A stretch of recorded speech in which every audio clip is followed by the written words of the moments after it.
Hello बच्चों, आज मैं आप लोगों को क्लास 10th का सीबीएसई की तरफ से आप लोगों को पता है कि सैम्पल पेपर इशू हो गया है ना।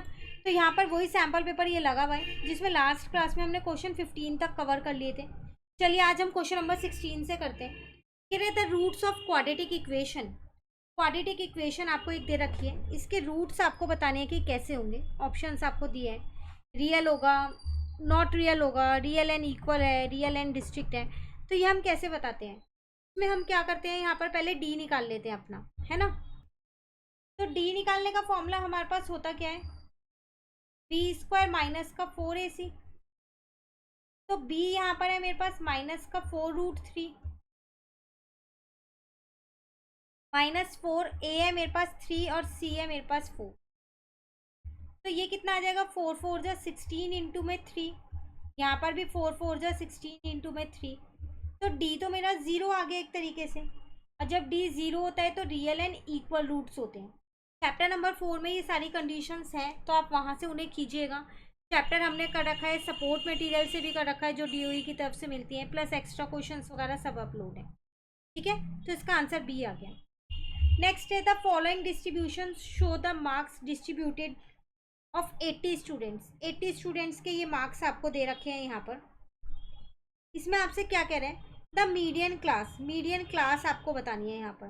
तो उसके लिए पहले आपको मीडियन के लिए टेबल ये पूरी बनानी पड़ेगी। ठीक है, अब आप देखो अगर ध्यान से, तो यहाँ पर आपको CI नहीं दे रखी, बिलो 10 बिलो 20 ऐसे दे रखे हैं। तो हम यहाँ पर CI अपने खुद निकालेंगे। बिलो 10 मतलब 0 to 10 हो गई, बिलो 20 में मैंने 10 to 20 लिया, फिर 20 to 30 लिया है यहाँ पर, देन 30 to 40 ले लिया, 40 to 50 ले लिया और 50 to 60 ले लिया। तो फ्रीक्वेंसी ये नहीं है, फ्रीक्वेंसी भी आपको खुद से निकालनी पड़ेगी। बिलो 10 की तो 2 ही रहेगी, बिलो 20 में ये वाला भी तो इंक्लूड है ना। तो इसको हटाना पड़ेगा तो 10 आ जाएगी। ऐसी बिलो 30 में ये वाला 12 इंक्लूड है नहीं है, तो 12 माइनस कर दो इसके अंदर तो 16 आ जाएगा। तो अब एक एक इनमें से माइनस करके लिख दो तो 28 आ जाएगा। अब यहाँ पर आपके पास 20 आ जाएगा और यहाँ पर आपके पास 4 आ जाएगा। क्लियर। अब मीडियन क्लास के लिए तो CF चाहिए ना। पहली तो 2 रहेगी, उसके बाद 12 हो गई, फिर 28 हो गई, फिर 56 हो गई, फिर 76, फिर 80। एक तरीके से यही आपको CF दे रखी थी। ठीक है, अब n/2 करेंगे तो टोटल है मेरे पास 80, तो 80/2 आंसर आया 40। 40 ढूंढ लो कहाँ लाई करेगा, इस वाले में लाई कर रहा है, तो 30 to 40 इसका आंसर। मीडियन क्लास के लिए हमेशा पहले आपको CF निकालनी ही पड़ेगी, तभी आप मीडियन क्लास निकाल सकते हैं। क्लियर हो गया क्वेश्चन 17। चलिए क्वेश्चन नंबर 18 है, a quadratic polynomial whose zeros are. एक क्वाड्रेटिक पॉलिनोमियल बनाओ जिसके जीरोज दे रखे हैं। तो पॉलिनोमियल बनती है x² minus sum of zeros plus product of zeros. तो सम ऑफ जीरोस में 2/5 माइनस 1/5 आ जाएगा। प्रोडक्ट ऑफ जीरोस में 2/5 इंटू में माइनस 1/5 आ गया।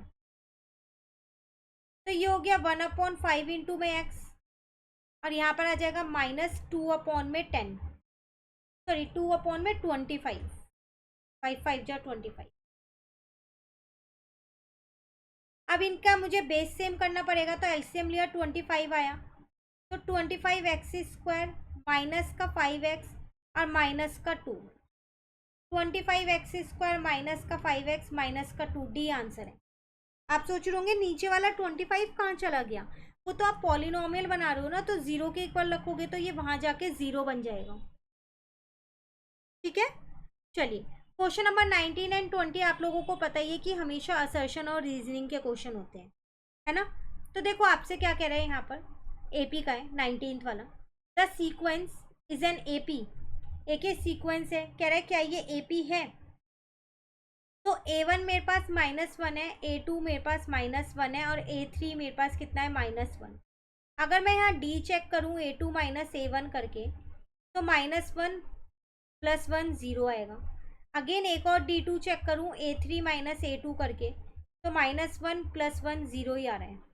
तो मैं कह सकती हूँ कि मेरी AP तो ये बन रही है क्योंकि इनका डी जो है वो सेम है। नीचे आपसे क्या कह रहा है, in an A P an-1 is constant where n is greater than or equal to 2 and n is a natural number। कह रहा है जो ये AP है, एक AP में an-1 मतलब ये अगर मैं A2 लूँगी तो ये A1 हो जाएगा। इस कांस्टेंट मतलब एक नंबर ही होता है ना, कांस्टेंट ही होता है ना एक, हाँ यही होता है नहीं होता। तो ऊपर वाले केस में आपसे AP बताई गई, क्या ये AP है, तो हमने चेक कर ली कि ये AP है। दूसरे वाले में आपको एक AP की इंफॉर्मेशन ही दी गई है और कुछ भी नहीं किया गया, तो वो इंफॉर्मेशन भी आपकी यहाँ पर हमारे को क्या दी गई है, सही दी गई है ना। क्योंकि अगर आप n जो कह रहा है ग्रेटर देन 2 है, रख के देख लो आप चाहो तो कहीं पर भी n को 2 रख लो, A2 माइनस A1 करोगे और A3 माइनस A2 करोगे, सेम ही आएगा, कांस्टेंट नंबर ही आएगा। तो इसका आंसर ए हो जाएगा। दोनों ही ट्रू हैं, दोनों से ही मेरी AP बन रही है। Clear. Next question number 20, chapter number 1 का क्वेश्चन है, क्वेश्चन नंबर 20।